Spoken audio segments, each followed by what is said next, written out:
In this video, we will learn about the remainder theorem. If we divide the polynomial function f of x equals x cubed minus 2 times x squared plus x minus 3 by x minus 2 using synthetic division, we find that the remainder is negative 1. Notice that if we evaluate the function at x equals 2, the result is also negative 1. That is, f of 2 equals negative 1. This leads us to the remainder theorem. The remainder theorem states that if a polynomial p of x is divided by the quantity x minus a, then the remainder is r equals p of a. Recall the division algorithm p of x equals d of x times q of x plus r of x, where p of x is the dividend, d of x is the divisor, q of x is the quotient, and r of x is the remainder. Since we are dividing p of x by the quantity x minus a, let d of x equal x minus a for any real number a. Then, p of x equals the quantity x minus a times q of x plus r of x. The degree of the remainder is always less than the degree of the divisor. Therefore, the remainder must be a constant. Let's call it r so that r of x equals r. Now, we can rewrite the equation as p of x equals the quantity x minus a times q of x plus r. Let x equal a and rewrite the equation as p of a equals the quantity a minus a times q of a plus r. Note that a minus a equals 0.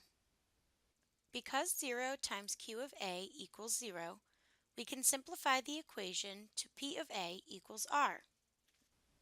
Thus, we have obtained the remainder theorem. The remainder theorem tells us that polynomial division can be used to evaluate a polynomial function at a particular point. Let's look at an example. Let p of x equal 3 times x cubed plus 2 times x squared minus 8 times x plus 2. We will evaluate p of 2 using two methods. In part A, we will evaluate p of 2 directly. In part B, we will evaluate p of 2 using the remainder theorem and synthetic division.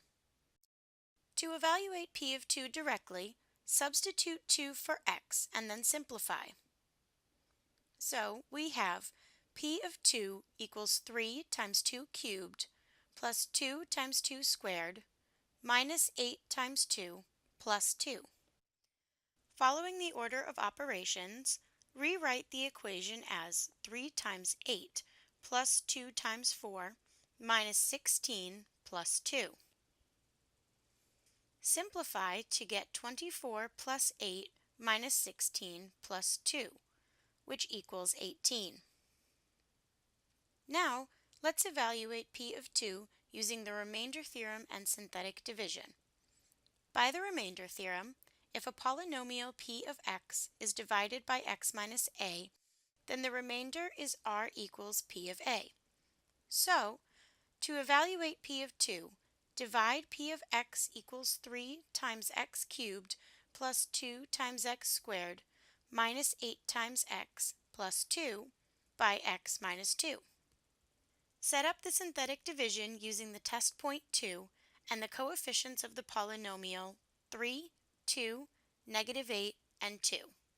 Carry down the leading coefficient, which in this case is 3, and continue the process of synthetic division. 2 times 3 equals 6. Adding down the column, 2 plus 6 equals 8. 2 times 8 equals 16. Adding down the column, negative 8 plus 16 equals 8.